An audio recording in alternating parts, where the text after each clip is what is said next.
रमन कुमार जी पंजाब से। राधे राधे महाराज जी, आपके चरणों में कोटि कोटि प्रणाम।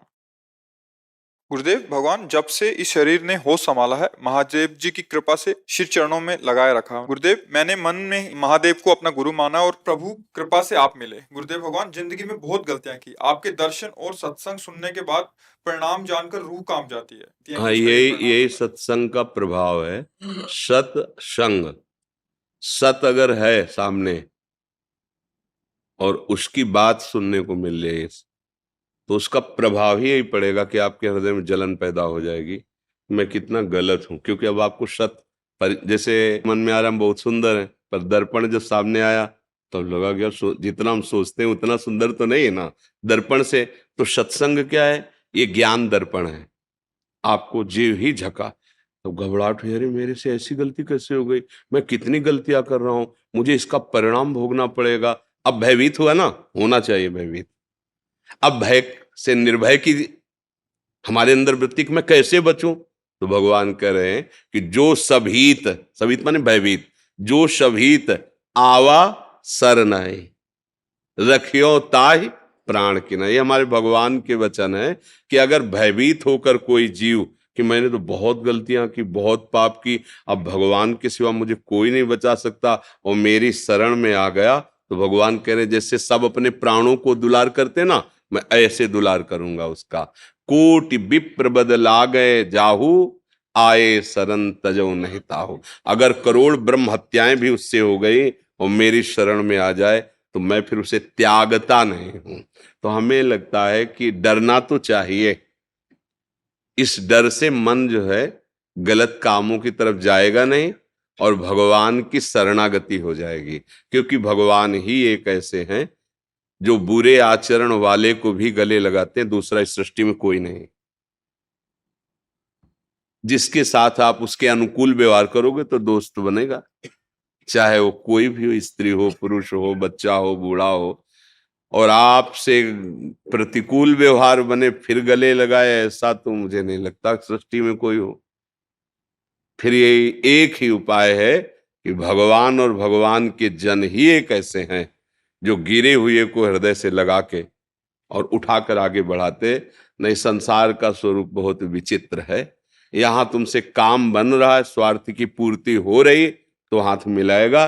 तो हमारे एक मित्र हैं प्रभु, जो केवल हमको स्वीकार करते हैं, हमारे अवगुणों को नहीं देखते। प्रभु का स्वभाव है जन अवगुण प्रभु मान न काऊ, दीन बंधु अति मृदुल स्वभाव। हमारे भगवान का बहुत करुणामय स्वभाव है, बहुत करुणामय। जैसे किसी अरब खरबपति आदमी का अकेला लड़का हो और उससे कोई नुकसान हो जाए, कोई गलती हो जाए, और वो दौड़ के कि पिताजी गलती हुई, तो उसका हृदय भराएगा और कहेगा चाहे सारी संपत्ति लग जाए दांव पे, तू चिंता मत कर, मैं तुझे कुछ नहीं होने दूंगा। तो आपको विश्वास हो जाता है ना, हमारे प्रभु तो अनंत ब्रह्मांडों के मालिक हैं। अच्छा, पिता क्या है कि कानून के आगे उसको भी झुकना पड़ेगा, लेकिन जिन्होंने कानून निर्माण किया वो हमारे प्रभु हैं। वो जब कह रहे कि माफ, तो फिर कि हम बहुत बार उदाहरण किया है कि न्यायालय विभाग में वकीलों के द्वारा प्रमाणित हो गया दोष और उसकी सजा हो गई कि इसको फांसी की सजा दी जाए। अब तो कोई नहीं क्षमा कर सकता ना, बस एक राष्ट्रपति है क्षमा कर सकता है। ऐसे ही हमसे पाप हुए, माना, उनका दंड भी हमने नरकों में पढ़ा सुना शास्त्र में कि ये नरक में ये दंड मिलता है ऐसे पाप करने वालों का, वो भी पक्का सत्य। पर एक उपाय है, भगवान गरज करके कहते हैं सर्वधर्मान परित्यज्य मामेकम शरणम व्रज अहम त्वाम सर्व पापेभ्यो मोक्षयिष्यामि मा शुचा। एक राष्ट्रपति फांसी की सजा माफ कर सकता है, तो अनंत ब्रह्मांडों के स्वामी प्रभु कह रहे हैं मैं तुझे सर्व पापों से मुक्त करूं। तो डरना, तो हम ये नहीं कह रहे कि ना डरो, नहीं डरोगे तो मन फिर उन्हीं पापों में करेगा कि बाद में भगवान से फिर क्षमा मांग लेंगे। ऐसा सिद्धांत नहीं है। सिद्धांत ये है कि जब तक हमने जाना नहीं था, जानते हुए भी वो ना जानना ही है। जब सत्संग सुना, संतों का संग मिला, अब समझ आई, तो अब एक हमें सूत्र डालना पड़ेगा हृदय में कि आज तक जो किया वो अब आगे नहीं करूंगा। अगर कहीं विवश होके फिसल के होता है, वो भगवान अंदर बैठे हैं, वो संभाल लेंगे, उसका कोई आपको दंड भोगना नहीं पड़ेगा। भगवान हृदय में बैठे हुए सारे लेकिन जानबूझ के नहीं, वो अंतर्यामी, उसको किसी सलाह की जरूरत नहीं, वो अंदर ही देख रहा है। तो हमें लगता है कि हमारे कल्याण मार्ग में ये बात तो जरूरी कि आपको डर होना चाहिए, शास्त्र का डर, समाज का डर, कानून का डर, भगवान का डर, ये आपको अच्छे मार्ग में चलाएगा। ये जो भय है ना, ये हमारे मन को अच्छे रास्ते पे चलाते हैं, तो ये भय तो रखना चाहिए। पर इतना भी भयभीत ना हो जाए कि हम भगवान का भरोसा ही ना रख पाए कि हम तो इतने नीचे कि भगवान, हम ऐसा नहीं है। भगवान इतने कृपालु हैं कि वो कैसा भी कोई हो, अपिचेत सुदुराचारो भजते माम अनन्य भाग। सुदुराचारों को मतलब होता सांगो पांग पाप करने वाला, कोई अंग नहीं छोड़ा पाप के, सब कर डाले। वो भी यदि मेरी शरण में आ जाता है तो साधु रेवशा मंतव्य, मैं उसे आदेश करता हूं कि साधु मानो, अब करो सद्य ते साधु, मैं उसे महात्मा बनाऊंगा। तो मालिक हैं वो तो मुझे लगता है कि इस बात में हम डरे ना कि अब मेरा उद्धार नहीं हो सकता।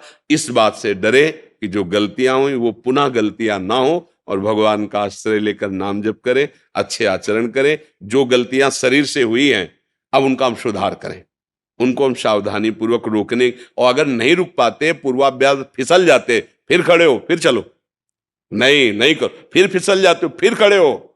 एक दिन तो आप अपनी इतनी मजबूती से निश्चय के द्वारा इन वृत्तियों को रोक लेंगे, पक्का रोक लेंगे, घबराने की जरूरत नहीं। अब जैसे कह दे कि आज से होना ही नहीं चाहिए, तो अनुभव नहीं इसलिए भले वो तुम बोल दो, नहीं, ऐसा नहीं है। ब्रेक भी मारो तो हाथ दो हाथ, ब्रेक लगने पर वो पहिया फिसल जाता है ना, ऐसी पूर्वाभ्यास है। आज से हम कह रहे नहीं करेंगे, पर एक समय ऐसा आएगा जिस समय हमसे त्रुटि हो जाएगी। इसलिए हम ये आपको कहते कि अगर फिसल गए तो घबराने की जरूरत नहीं, फिर खड़े हो, फिर कोशिश करो कि हम ना फिसले, फिर फिसल जाते हो, फिर खड़े हो। ये हारने वाला मार्ग नहीं, जीत आप पक्का जाओगे, क्योंकि संत वचन और भगवान की कृपा ये साथ है, ये मान लो, हारोगे नहीं अब। पर इतना मतवाला होके ऐसे आचरण ना करे कि बाद में क्षमा मांग लेंगे, फिर तो निकलना मुश्किल हो जाएगा। हेमंत जी, पूजा जी, राधे राधे। श्री राधे महाराज जी। महाराज जी, हम लंदन से हैं। महाराज जी, मैं बाहर रहकर संत जन के दर्शन और सानिध्य नहीं मिल पाता, हमें इससे मेरा मार्गदर्शन नहीं हो पाता, कृपया मार्गदर्शन करें। कैसे वैसे बाहर रह- ये शिकायत तो अधूरी है, क्योंकि ये जो चला है यंत्र का समय ना, तो आप लंदन से भी सुन सकते हैं भगवत चर्चा। हर संत जो महापुरुष जन है, कृपा करके वो वाणियां अपनी अपनी डालते ही हैं यूट्यूब में।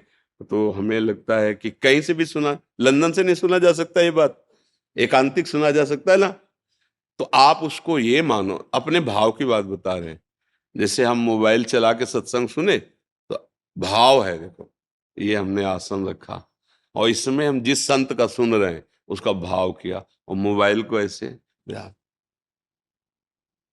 अब आप सीधे सामने प्रवचन सुन रहे हो, भाव एक खेल है ना। आप यहां बैठे हो, चिंतन जगत का करो तो आप यहां नहीं हो, आप कहीं भी हो, और भाव किया ना कि किसी भी संत का, कि ये संत भगवान बैठकर हमें उपदेश कर रहे हैं,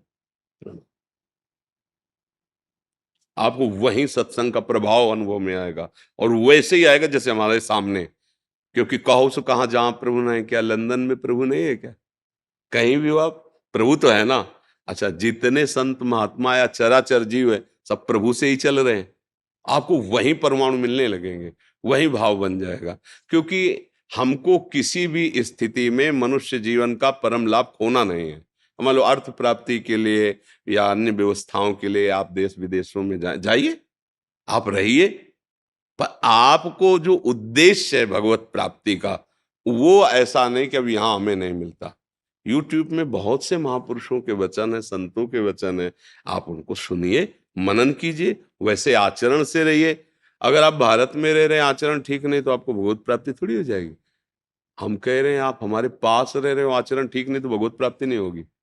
क्योंकि कहा नहीं मान रहे, आचरण ठीक नहीं, मनमानी आचरण, तो कहीं भी रहो तो फिर गलती हो जाएगी।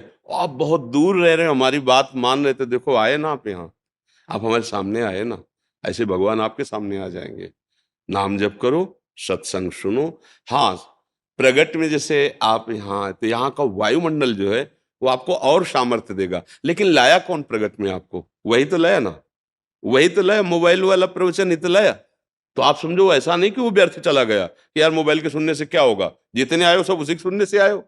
भाई अगर हम सत्संग आज थोड़ी करते थे, हम तो इंतजाम से बहुत पहले से कर रहे थे, तो सत्संग तो हो ही रहा, लेकिन किसको पता था? किसी को नहीं। और जब वही कवर करके और यूट्यूब में डाल तो हजारों लाखों लोगों को आनंद मिलने लगा। तो मतलब सत्संग का प्रभाव तो है ही ना, उसी के प्रभाव से तो आप सामने बैठे हो, उसी के प्रभाव से आप उसको सुन के उसमें से प्रश्न कर रहे हो। अब देखो भाई ने बताया ना कि हमारा जीवन बहक रहा था, सतमार्ग में चल रहा है, अब मुझे बहुत क्लेश, तो ये कैसे हुआ? हमारे सामने कितनी बार बैठे होंगे, लेकिन मोबाइल से ही तो सुना, तो सुधार हुआ कि नहीं हुआ? तो मुझे लगता है ये अधूरापन कलयुग की कृपा से पूरा है, कलयुग ही में है। पहले तो महात्मा लोग ध्यान के द्वारा एक दूसरे से बात करते थे, अब तो मोबाइल से बात कर लो, मोबाइल से देख लो, हर बात आपको मिलेगी। किसी भी महापुरुष के वचन सुन सकते हो, पुराने पुराने संतों के अगर वाणी मात्र के रिकॉर्ड वो भी पड़े हुए हैं, तो बहुत कृपा है। हर चीज गुण दोष से युक्त है, हमको गुण लेना है। अब मोबाइल के दोष भी हैं, गंदी बातें देख सकते हो, अच्छी बातें देख सकते हो, गंदी बातों में आगे बढ़ सकते हो, अच्छी बातों में आगे, तो अच्छाई की तरफ बढ़ो। तो आप लंदन में बैठे हुए रोज यहाँ की दिनचर्या देख सकते हो, पूरी खुराक है आपके परमार्थ की। वो हमारे पास नहीं हो, लेकिन हमारे पास ही हो। अच्छा तुम रोज देखो सुनो, तो आपको आभास होने लगेगा कि आप हमसे बहुत प्यार करते हैं, आप हमारे पास बैठे, हो सकता है स्वप्न में आपको अनुभव होने लगे, क्योंकि जो हम चिंतन करते, जो हम सुनते, वही हमारा भाव बन जाता है। तो मुझे लगता है ये अधूरापन तो नहीं मानो, क्योंकि अगर ये मानोगे तो फिर अधूरा ही रहेगा। अच्छा भारत में रहोगे तो क्या आप किसी संत के पास रह जाओगे क्या? अच्छा ये हमारे पास रहे तो हर समय हमारे पास थोड़ी है, हम भी तो एकांत सेवन करेंगे। हमारी बात मान रहे तो हमारे पास ही हो, चाहे लंदन में, चाहे अमेरिका में, कहीं भी हो। तो ये तो अधूरी बात, इसको पूरी करो कि हमें संत संग प्राप्त है, और सच्चा सत्संग जो है अपने आप से होता है। आप बात सुने और आप उसे स्वीकार ना करो तो क्या करेगा सत्संग? आपने स्वीकार कर लिया तो वास्तविक सत्संग आपने स्वीकार किया है। अगर आप हमारी बात न स्वीकार करो तो कुछ चले जाए, अभी चले जाओ, कोई फर्क नहीं। और बात स्वीकार किया तो आप आग लग जाएगी कि यार अब कैसे छोड़ें इसको, अब कुछ भी हो यार इसको छोड़ देंगे, अल्यो अमर हो गए। आपने निश्चय किया, सतमार्ग में चलने लगे। ठीक है, आप समझ रहे हैं ना? ऐसे कहाँ भागोगे भाई? संसार में आए हो, कर्तव्य कर्म करना है, अर्थ चाहिए, अर्थ के लिए देश विदेश कहीं भी कुछ भी जैसे बने, भगवान जो विधान बनावे, पर हम अपना जीवन नहीं बिगड़ने देंगे, भगवत प्राप्ति के मार्ग को हम नहीं छोड़ेंगे।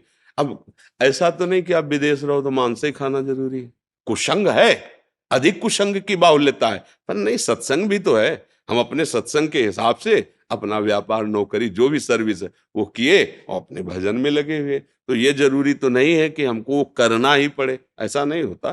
कहीं भी हो, किसी भी डिपार्टमेंट में हो, उसमें इतनी तो छूट होती है कि आप जो चाहो खा सकते हो।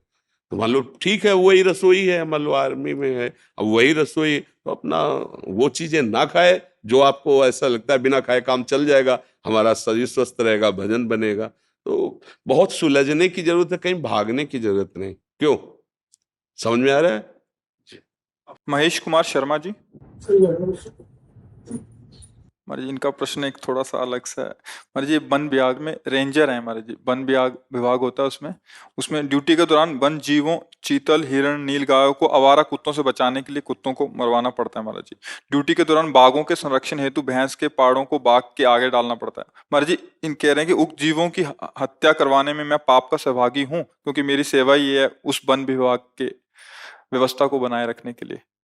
श्यामा श्याम के प्रेम रंग की प्राप्ति के विषय में उपासक को जो संशय हो, हम वही चर्चा, क्योंकि व्यवहार बहुत और धर्म की बड़ी सूक्ष्म गति है, धर्म की बड़ी सूक्ष्म गति है।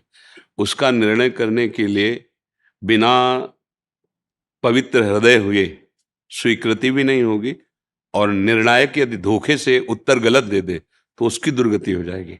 धर्म का बड़ा सूक्ष्म विषय है। अब जैसे सिंह है, वो कोई घास तो खाएगा नहीं ना, सिंह है उसको मांसाहार है, पर हम किसी गाय भैंस पशु को पकड़कर उसके सामने फेंकना, ये हमारे लिए तो पाप हो जाएगा ना। वो अपने बल से किसी भी पशु की हिंसा करके खाता है, उसके लिए उसका पाप नहीं, क्योंकि उसका आहार है। लेकिन हम उसको, तो फिर हमारी नियत में वो हिंसा होगी ना, हम तो दे रहे ना। अब दूसरी बात इस भाव में लेते हैं कि जैसे हमारा राजकीय सैनिक राज्य सुरक्षा में खड़ा हुआ है और उधर से कोई जन समुदाय को क्लेश पहुंचाने वाला दुष्ट भाव वाला तो बिना विचार के वो गोली मार देगा, ये उसका पुण्य होगा। धर्म का बड़ा सूक्ष्म निर्णय है। अब जैसे आप पशुओं की रक्षा में हैं, उन पशुओं की जिन रक्षा का विभाग आपको दिया गया है, उस रक्षा हेतु तो आप जो कर रहे हैं, आपको जो आदेश दिया गया है, तो उसके बड़े अधिकारी उस विषय के, आप तो एक आज्ञा का पालन कर रहे हैं उस रक्षा विभाग में। आपका पशुओं की रक्षा का विभाग है। पर जब ये प्रश्न आएगा कि हमको ये जानवर उसके आगे डालना है, तो उसमें हम भी सम्मिलित हो जाएंगे। बात इसमें स्पष्ट है। वो जबरदस्ती जंगल में किसी को अपना शिकार बना के खाता है, उसको कोई पाप नहीं। लेकिन आप उस पशु को जबरदस्ती उसके सामने डाल रहे, तो ये तो अपराध है, पाप है इसमें। क्योंकि अब हम तो देख ही रहे हैं ना, वो अपने जीवन की आशा हर जीव रखता है। किसी जीव की रक्षा के लिए हम किसी जीव की हत्या, हाँ, हमें अगर उसके प्राण पोषण के लिए जरूरत है, वो तो बात हो गई। जैसे महाराज शिवी की शरण में जब कबूतर आया तो देखा कि बाज बैठा हुआ है। कबूतर ने कहा मेरी रक्षा करो, बाज मुझे मार। तो उन्होंने कहा कि अब तो आपको नहीं खाने देंगे कबूतर को, क्योंकि मेरी शरण में आ गया। और उसे कहा तुम निर्भय हो जाओ। बाज से कहा कि तुम जो पाना चाहो। तो बोले आप जानते हो कि हम कोई फल फूल थोड़ी खाते हैं, हम तो मांसाहार करते हैं। तो बोले हम कसाई वाड़े से मांस मंगा देते हैं आपको। बोले नहीं, सब जानते हो शास्त्रों में वर्णन कि मेरा आहार कबूतर पक्षी होते हैं, आप कैसे हमारे आहार को छीन सकते हैं। उनका अब हमारी शरण में आ गया, अब तो नहीं दे सकते आपको, आप दूसरा उपाय बताओ। अगर आप हमारा मांस खाना चाहें तो हम आपका दें, आप राजी हो जाओगे? इस कबूतर को तो नहीं देंगे। बोले हाँ राजी हो जाएंगे। तो उन्होंने अपने शरीर का मांस दिया और इतिहास में उनकी महिमा गाई जाती है। जब एक पलड़े पे कबूतर को बैठाला और मांस डालने लगे, तो कबूतर के रूप में साक्षात अग्निदेव थे और बाज के रूप में देवराज इंद्र थे। तो पलड़ा इतना कि अपने आप फिर बैठ गए और कहा मेरे को खा लो पर कबूतर को नहीं खाने में। देखो धर्म का विषय तो इतना है। अब हम जबरदस्ती किसी जीव को उस हिंसक पशु के आगे डाल रहे, मेरी राय में, मेरी समझ में जो अभी मुझे भगवान प्रेरित कर रहे हैं कि ये धर्म विरुद्ध आचरण। वो बलात् जबरदस्ती खाता है, ये उसका स्वभाव है, उसका बल है, जंगल का राजा है, उसका आहार। लेकिन हम बलात् घसीट कर उसको, तो ये विषय तो हम उत्तर देने में हिचकते हैं कि ये अपराध से सम्मिलित होगा उस जीव के लिए। अब आप और आपके अधिकारी वो क्या निर्णय वो आप जाने, लेकिन जहां प्रश्न कर रहे हैं उसका। अच्छा, पागल कुत्ता है, आवारा कुत्ता है। अब आपको पक्का पता है कि वो पागल है, आपने डॉक्टरी जांच कराई, पागल है।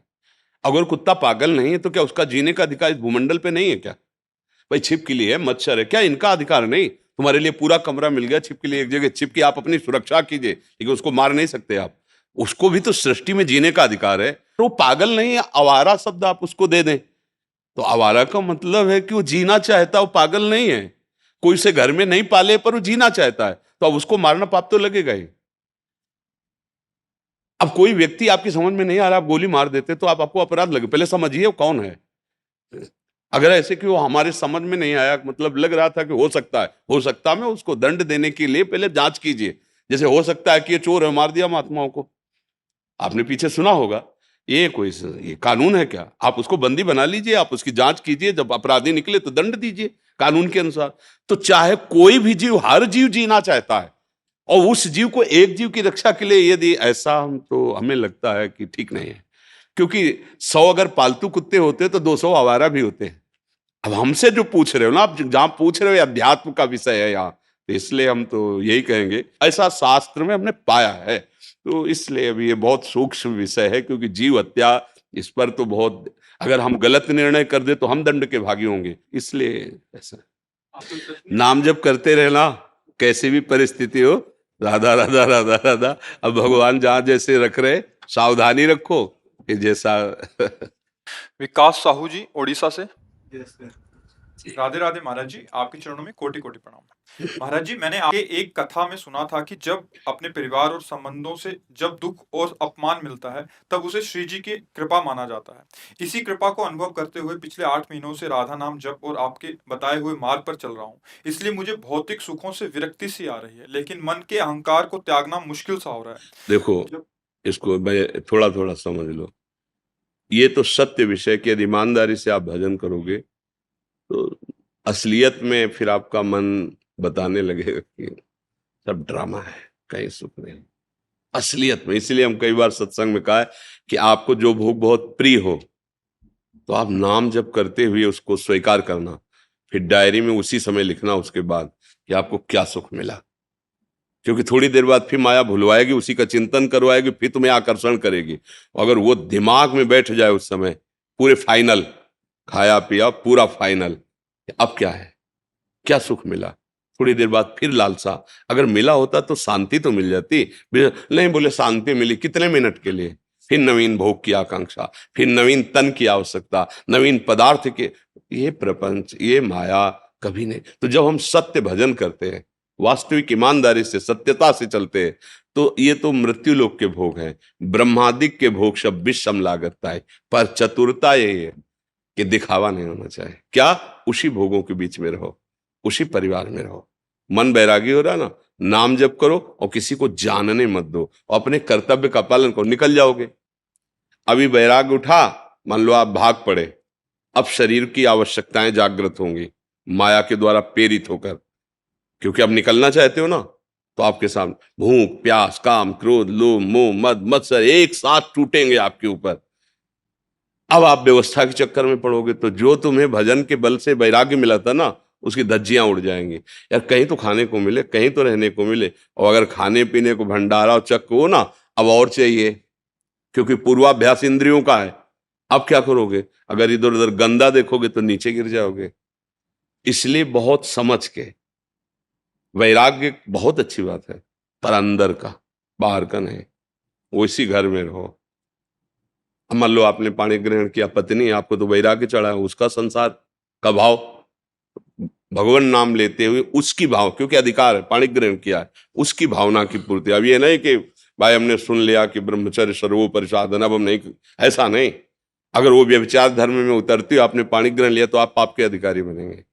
आपको संयम से रहते हुए उसको समझा बुझा के जितना लंबा समय खींच सके, क्योंकि आपने पाणी ग्रहण लिया। अगर बुद्धिमानी से नहीं चलोगे ना, तो ये माया है, 4 दिन का वैराग्य है, फिर पिछला को वहीं खड़ा कर देगी।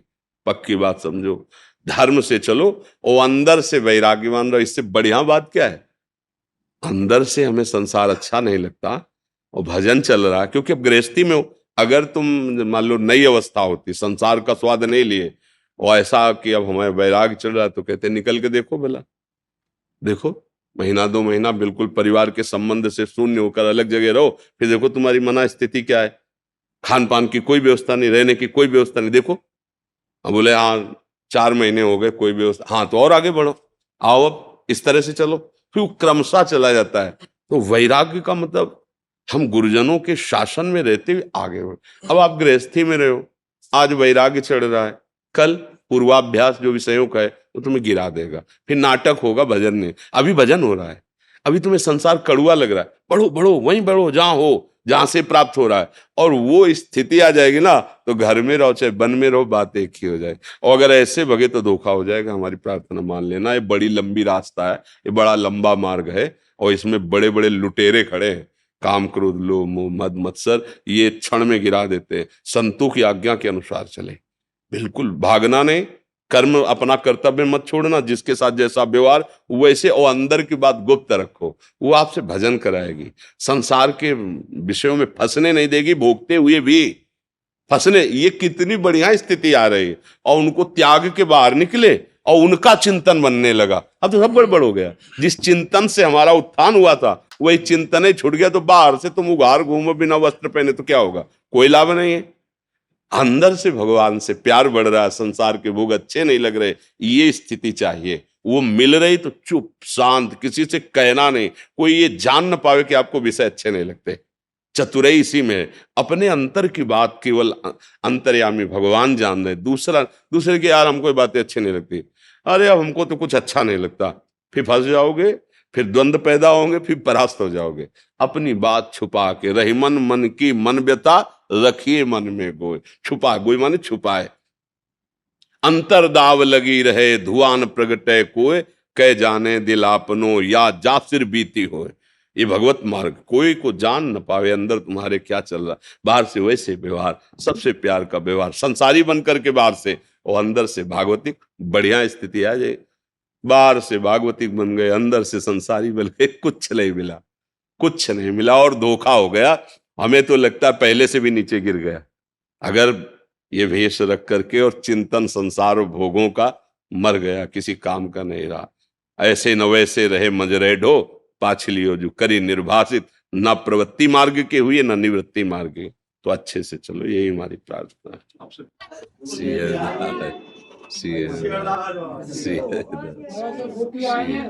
हाँ, बहुत सौभाग्य। अच्छा, आपने बनाया? बहुत सुंदर। बाबा कल आए हटे ब्रजवासी, उनके घर से जी अमनिया प्रसाद आया हुआ श्री जी के घर से। अच्छा, हाँ, घर से सब अपने अपने। तो सुनो, ये किसी से ये जो है बाबा सब श्री जी के इनका लेना है। इनका लेना ये है ना राधा रमन जी का बच्चा है। अच्छा अच्छा, भोग लगा हुआ है। हाँ, ये तो अच्छा आ जाओ, बैठ जाओ। हाँ,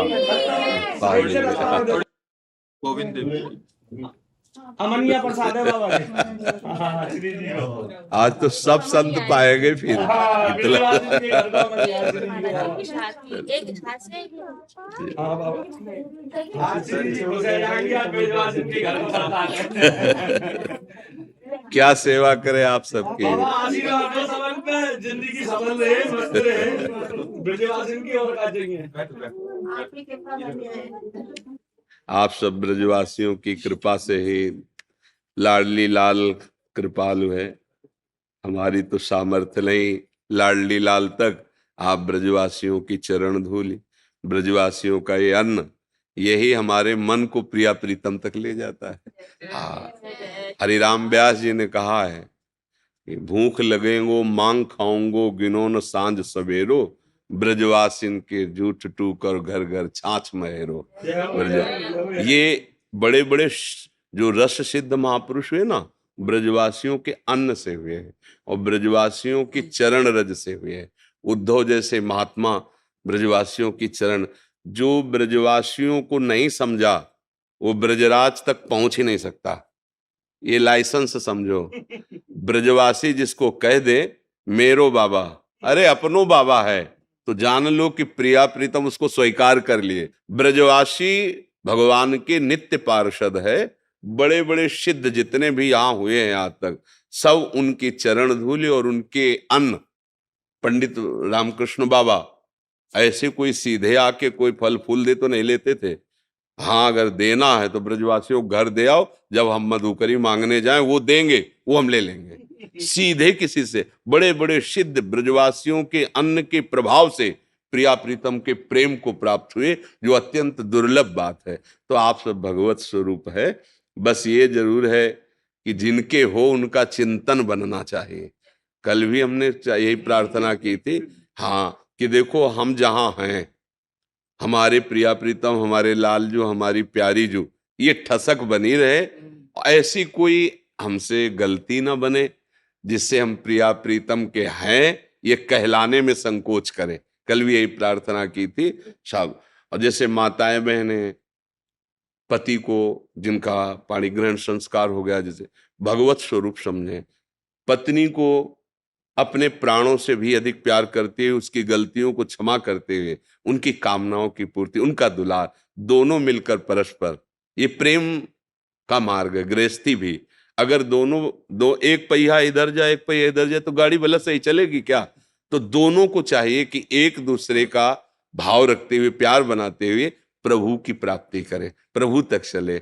अब आप जैसे पुण्यात्मा कौन होंगे, बड़े बड़े भजनानंदी आपके दरवाजे पर एक टुकड़ा, तो यही आपको भगवत प्राप्ति करा देगा। जैसे अब अपने लोग जो भी पाया ना, और जो भजन हुआ तो वो सब जाएगा तो तो इसलिए आशीर्वाद तो बरस रहा है आपके ऊपर। बस ये है कि कोई ऐसी बात ना हो जो बिहारी बिहारिन जो को अपना कहने में हमें संकोच हो, बस इसकी ध्यान, इसका सावधान। क्योंकि अब देखो जैसे कली का प्रभाव बढ़ रहा है ना, कि हमसे वो कोई गलतियां ना हो जो हम बिहारी बिहारिन जी को अपना कहने में। नहीं तो आप लोग जन्म सिद्ध हैं, इस रज में प्रकट हुए, जिस रज को शिव शनकादि के याचत, हरिराम व्यास जी कह रहे किशोरी मोहि अपनी कर लीजय, और दिए कछु भावत नहीं, वृंदावन रज दीजय। कैसी रज? किशोरी तेरे चरणन की रज पाऊं, बैठ रहा कुंजन के कोने श्याम राधिका गाऊं। जो रज शिव शनकादि के याचत, सो रज शीस चढ़ाऊं। ये आप लोग जन्म सिद्ध हैं, वास्तविक हम संत कहलाते हैं, आप संत हैं क्योंकि इसी रज में प्रकट हुए हैं। बस ये है कि ऐसे कोई आचरण न बने, बस इस पर अगर सुधार है तो आपको भगवत प्राप्ति के लिए कोई अनुष्ठान करने की जरूरत नहीं। रजरानी में प्रकट हुए और रजरानी के प्रभाव से राधा रानी की प्राप्ति हो जाएगी। ये समर्थ है रजरानी, ब्रजरज और वृंदावन की रज, ये समर्थ है भगवत प्राप्ति कराने में। और नाम जप कीजिए जितना बन सके। और हमें तो ऐसा कोई घर नहीं लगता ब्रजवासियों के दिन में ठाकुर जी विराजमान ना हो। घर घर ठाकुर जी विराजमान है, घर घर ठाकुर सेवा हो रही। और कोई ऐसा ब्रजवासी हमें तो नहीं नजर आता जो ठसक से ठाकुर जी को अपना ना मानता हो। जो बड़ी बड़ी साधनाओं के करने पर भी ठसक नहीं आती, उनके रोम रोम में भरी हुई। मेरा तो यार है, अपने घर की बात लगती है ना, इसी बात से ठाकुर जी बिके हुए हैं ब्रजवासियों के हाथ में, क्योंकि उनको अपनापन है, प्यार है। इसलिए आपके सबके चरणों में प्रणाम है। शैलेंद्र कुमार जी, राधे राधे। महाराज जी आपके चरणों में कोटिशः चरण वंदन। महाराज जी, मैं विगत साल भर से आपका अमृतमय वचन सुन रहा हूँ और तात्कालिक समस्याओं का समाधान भी प्राप्त कर लेता हूँ। मेरा प्रश्न यह है कि मैं एक दिव्यांग और अधम व्यक्ति हूँ। मुझे तो एहसास है कि पिछले जन्मों का गलत कर्मों की वजह से ये गति प्राप्त हुई है। महाराज जी, समाज में हम जैसे लोगों को कुछ अलग तरह देखा भी जाता है, परंतु क्या श्री जी हम जैसे अपंग देखो ये बात तो पहले यही समझो कि समाज में कोई तुम्हें क्या किसी को आदर से नहीं देखता। काम बनना है तो हाथ जोड़ करके प्रणाम करता है, काम नहीं बनना है तो सब अंगूठे में एक दूसरे को रखते हैं। ये तो हे भाव छोड़ी दो। और जो अच्छी दृष्टि से देखता है वो सबको देखता है, वो पशु पक्षी को भी भाव से ही देखता है। तो दृष्टि तो है ही नहीं समाज में ना। भगवत दृष्टि जब तक नहीं आएगी तब तक वो, अब राक्षसी दृष्टि है। देखो ना जीवों के प्रति कैसे देखते हैं, पशु पक्षियों को भून के खाना, काट के खाना, उबाल के खाना। माताओं बहनों की तरफ कैसे देखते हैं, दूसरे के धन की तरफ। इनसे तुम चाहते हो कि तुम्हें प्यार से देखें, अरे वो अपने को प्यार से नहीं देखते, वो अपने को नाश के मार्ग में ले जा रहे, तुम्हें क्या देखेंगे। पहली तो कमजोरी अपनी छोड़ो। हमारे अंगहीन है तो क्या हुआ, हमारे प्रभु हैं, हम प्रभु के अंश हैं। हमें ये गाड़ी मिली है पूर्व कर्मानुसार, ठीक है भाई, थोड़ा अंग इधर उधर, लेकिन दिमाग काम कर रहा है, अभी जबान काम कर रही है। राधा राधा राधा राधा, प्रभु का नाम ले रहे हैं हम। ऐसा नहीं, हमारे प्रभु में बड़ी सामर्थ्य है, ये विचार ही नहीं करना चाहिए। अष्टावक्र जी महामुनि हैं, 8 जगह से टेढ़े थे। अष्टावक 8 जगह से टेढ़े, और जनक जी की सभा में उनका गुरु पद पर अभिषेक हुआ। जनक जी के गुरु अष्टावक्र जी। ये थोड़ी कि शरीर सर्वांग है, सुंदर है तो तुम जगत बंधनी हो गए। जेल में पड़े बड़े सुंदर और शरीर स्वस्थ वाले, नहीं पड़े तो नालियों में पड़े शराब पिए इधर उधर, कोई खास बात नहीं। ये हम आपके उत्साह वर्धन के लिए कह रहे हैं और सत्य विषय कह रहे हैं। ये तो कभी कमजोर समझना ही नहीं चाहिए कि हमारा अंग खराब है या हमारे धन नहीं है या हमारा रूप ठीक नहीं है तो हम समाज का सम्मान प्राप्त करने थोड़ी निकले हैं। मानव देह का उद्देश्य अपने कर्तव्य को कर्म करते हुए भगवान समर्पित करके भगवान की प्राप्ति करना। और जा पर कृपा राम की होई, ता पर कृपा करे सब कोई। फिर ये बात सब ऐसे निरुत्साहित हो जाना, अपने को ये समझ लेना कि मैं बड़ा भाग्य हूं, नहीं। हम भाग्य का निर्माण करने के लिए मानव देह प्राप्त किया है। ठीक है, हमारे हाथ पैर नहीं काम करते हैं, लेकिन हमारी जबान अभी काम कर रही भगवान की कृपा से। तो राम राम, कृष्ण कृष्ण, हरि हरि, राधा राधा, आप जगत पावन बन जाएंगे, जगत को मंगल करने वाले। ये भगवान के अंश में कोई फर्क है क्या? जो हम में वही आप में है। शरीरों का, अब हमारी किडनी खराब है तो हमको ये देखना है क्या? गाड़ी है, जिस काम के लिए मिली वहां तक हमें पहुंचाना है, और इसके लिए हमें कोई धन की जरूरत नहीं, कोई विशेष प्रयास की जरूरत नहीं। हमें राधा राधा राधा राधा। अब तो और दैन्य भाव से भजन होगा कि प्रभु मैं तो किसी काम का नहीं, मुझे स्वीकार कर लो ना। पर ये शब्द जो है, जो आप कह रहे हो कि समाज हमें सम्मान, समाज, भैया इस समाज को समझो। जो समाज के सम्मान में फंस जाता है वो गिर जाता है, वो पतित हो जाता है। और समाज कभी किसी की नहीं हुई। हमको ऐसे को पकड़ना है जो सिर्फ हमको देखे, वो मेरा प्रभु है। प्रभु को जो प्यार करते हैं उनको ऐसा थोड़ी लगता है कि प्रभु सबके हैं, सबको प्यार करते हैं। प्यार एक उसको लगता है हर समय मेरे साथ रहते हैं, मुझे दुलार करते हैं। भगवान सब रूपों में है, आप जैसे भाव से कहेंगे आपको, पर जब अनुभव में आते हैं तो अपने अनुभव आते हैं, अपनी प्रियाजू, अपने लालजू, वही हैं जो आपको प्यार, और उन्हीं के प्यार से सब प्यार बन जाएंगे। सब प्यार करें, उनसे विमुख हो तो किस काम का यार।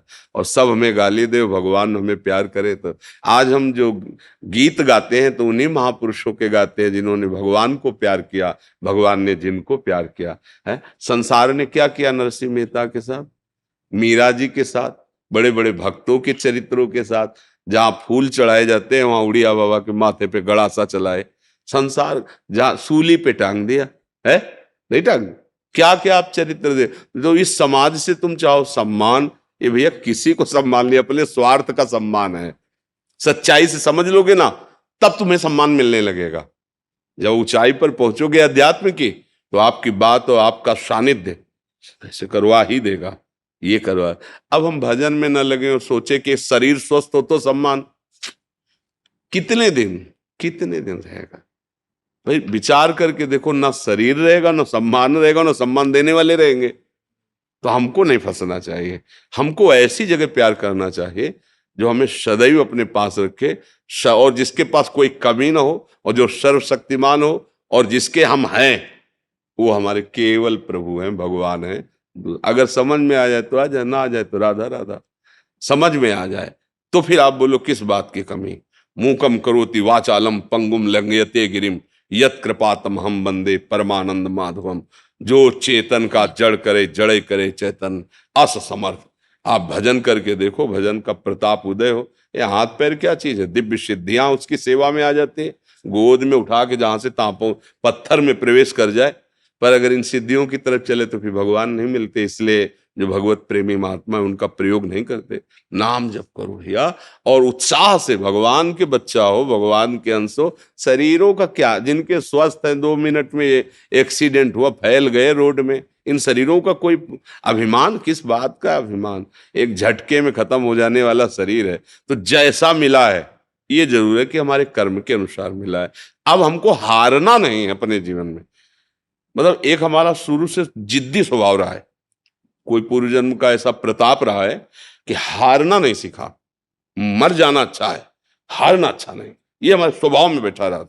तो जहां हमें मन हराने की कोशिश करता, जहां हमें पिछाड़ने की कोशिश कर, बस जिद्दी स्वभाव, नहीं, हम भय से नहीं हारेंगे, हम भूख से नहीं भागेंगे, हम अपमान से नहीं भागेंगे। हमें भगवत तत्व प्राप्त करना है, चाहे जितना कष्ट सहना पड़े। बस उसका ये है कि किसी भी तरह का कोई भी कष्ट हमें स्पर्श नहीं कर रहा है। सब शरीर में अब भी वर्तमान में है, दुनिया के सब कष्ट हैं, लेकिन भगवत कृपा से हमें कोई कष्ट नहीं, एकदम निश्चिंत, एकदम बेपरवाह, आनंद में। वही हम सब बात बता रहे हैं।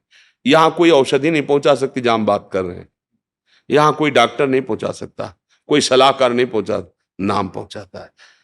भैया एक ऐसी औषधि है, भगवान नाम, भगवान का आश्रय। विपत्ति आएंगी, कर्म के अनुसार लीलाएं होंगी, पर आप डरोगे नहीं, आप प्रसन्न रहोगे। आपको हर समय दिखाई देगा कि भगवान हमें दुलार कर रहे हैं। प्रहलाद जी से असुर बालकों ने पूछा कि आपके साथ इतना, मतलब हिरण्यकश्यप का दिमाग काम नहीं कर रहा था कि मरेगा कैसे ये, हर उपाय करके हार गए। तो आपको दुख नहीं होता जब आप पहाड़ से फेंके गए, पहाड़ के नीचे दबाए गए, हाथियों से कुचलाए गए, अस्त्र शस्त्रों से छेदे गए, विष पिलाया गया, सर्प के कुंजों में, कमरे में सर्प बहुत बंद करके उसमें छोड़ दिए गए, क्या क्या आग में आपको कष्ट नहीं होता? तो प्रहलाद जी ने कहा, हम देखते हैं कि हमारे हरि हमको गोद में लिए हैं, हमें कोई पीड़ा नहीं, कोई कष्ट। 5 वर्ष के हैं प्रहलाद जी, पर भगवद आश्रय है और भजन है तो त्रिभुवन का स्वामी है हिरण्यकश्यप, इतना बाल भी बांका नहीं कर पाया। हम उन भगवान के उस भजन में लगे जहां ऐसी भारी विपत्तियों का जाल बिछा देने पर भी प्रहलाद जी कह, मुझे कोई कष्ट नहीं है, मुझे मेरे ऊपर भगवान की बड़ी कृपा है। और जब वो प्रहार ही करना चाहा तो भगवान खंभा फाड़ के प्रकट हो गए, नहीं हो गए? और ऐसा भयंकर रूप कि कहीं पढ़ा लिखा नहीं गया था कि भगवान का ऐसा रूप है। बड़े सुंदर भगवान है, लेकिन क्रोध आवेश में नरसिंह अवतार धारण किया, कांप रहे थे बड़े बड़े लोकपाल। वो भगवान हमारे लिए ही तो क्रोध धारण किए थे, भक्त के लिए ही तो धारण किए थे। बस भगवान का आश्रय और नाम जप, यही भक्ति का स्वरूप है। अगर हम भगवान का नाम ले आज से, ये सब कमजोरी मिट जाएगी। आप दिव्य हैं, भगवान के अंश हैं। शरीर को लेकर आप इस बात में निराश हो, जीवन व्यर्थ चला जाए, बिल्कुल नहीं, ऐसा नहीं। बहुत कृपा है आपके ऊपर कि कम से कम शरीर से आपकी आसक्ति नहीं होगी कि यार बेकार जाएगा। और जिनको रूप सुंदर मिला, स्वस्थता मिली, वो इसमें आसक्त होकर पापाचरण करते हैं, दुर्गति प्राप्त करते हैं। तुम बिल्कुल निराश मत हो, बहुत प्यार, तुम्हारा जीवन बहुत अच्छा है। बस राधा राधा राधा राधा, जो बने जैसे बने। और भगवान हर जीव का पोषण करते हैं, पूरी सृष्टि में भगवान सबकी सब व्यवस्था कर रहे हैं। कोई ऐसा नहीं है जो अव्यवस्थित है। अपने दिमाग से हम अव्यवस्थित हैं, जहां हमारी सोच है वहां हम अव्यवस्थित है। भगवान की तरफ से देखो, फ्री ऑक्सीजन, पृथ्वी में फ्री रहो, जल, जो आकाश, जो भगवान की व्यवस्था देखो, सब फ्री एकदम। प्रकाश, ये 2-4-6 घंटे जलाओ लाइट तो उसका बिल आता है। भगवान सूर्य सुबह से प्रकट हुए, शाम तक प्रकाश, घर कोठरी सब अंधेरा नष्ट, रात्रि में चंद्र भगवान, शीतलता है सब। तो भगवान की तरफ से तो हमें सब फ्री और कृपा मिली। हमारे विचार जो हैं वो हमको दुख दे रहे हैं, जो हमारी विचारधारा चाहते हैं वो हमें परेशान किए। आवश्यकता तो पूर्ति भगवान कर रहे हैं, तो ये भी ना सोचे कि अब हमारे हाथ पैर खराब है तो हम कैसे जिएंगे। बहुत अच्छे से भगवान व्यवस्था करते हैं सबकी, कोई भूखों नहीं मरता। हाँ, अपने विचार से आप मर सकते हो। अगर आपके आचरण ठीक नहीं, आप गंदे विचारधारा वाले हो, अगर आप भगवान के आश्रित हो जाओ भगवान के, तो ये हमारा विश्वास है कि कहीं से भी हो आपको भोजन मिल जाएगा। केवल भगवान के आश्रित हो, वो व्यवस्था कर देंगे। अगर किसी और का आश्रय लिए हो तो भूखे रह सकते हो। जो हमारे अमुक रिश्तेदार हैं, अमुक मित्र हैं, अमुक, वो लाएंगे तो भूखे रह सकते हो। और जो केवल भरोसा है उस तो राम का भरोसा भूखा मरता नहीं। भगवान का जिसे भरोसा, भैया हमें तो ऐसा लगता है सर्वलोक महेश्वर, अखिल ब्रह्मांडों के स्वामी भगवान का नाम ले ले और आश्रय ले ले, यही मनुष्य जीवन की सफलता है। और इसके लिए कोई विशेष आवश्यकता नहीं कि हम स्वस्थ ही हो, हमारे पास धन ही हो, हम बहुत विद्वान हो। सीधी बात, हम जैसे हे प्रभु आपके हैं, राधा राधा राधा, पक्का उसका कल्याण हो जाएगा। जब अपने पुत्र के बहाने से पुत्र को पुकारा था मरते समय नारायण, तो भगवान के पार्षद आ गए, भागवत में प्रसंग है। और वो परम धाम को प्राप्त हुआ, वैश्यागामी नीच आचरण करने वाला अजामिल। तो यार आप तो जानबूझ के नाम ले रहे हो रामकृष्ण हरि राधा, फिर आपका कल्याण क्यों नहीं होगा? वो तो अपने पुत्र को बुला रहा था मरते समय, तब उसका कल्याण हो गया। तो तुम तो जान के ले रहे हो ना, राम राम कृष्ण कृष्ण हरि हरि राधा राधा, फिर तुम्हें विश्वास क्यों नहीं कि तुम्हारा कल्याण हो जाएगा, तुम्हारा मंगल हो जाएगा? इसलिए आश्रित रहो, ठीक है ना जी।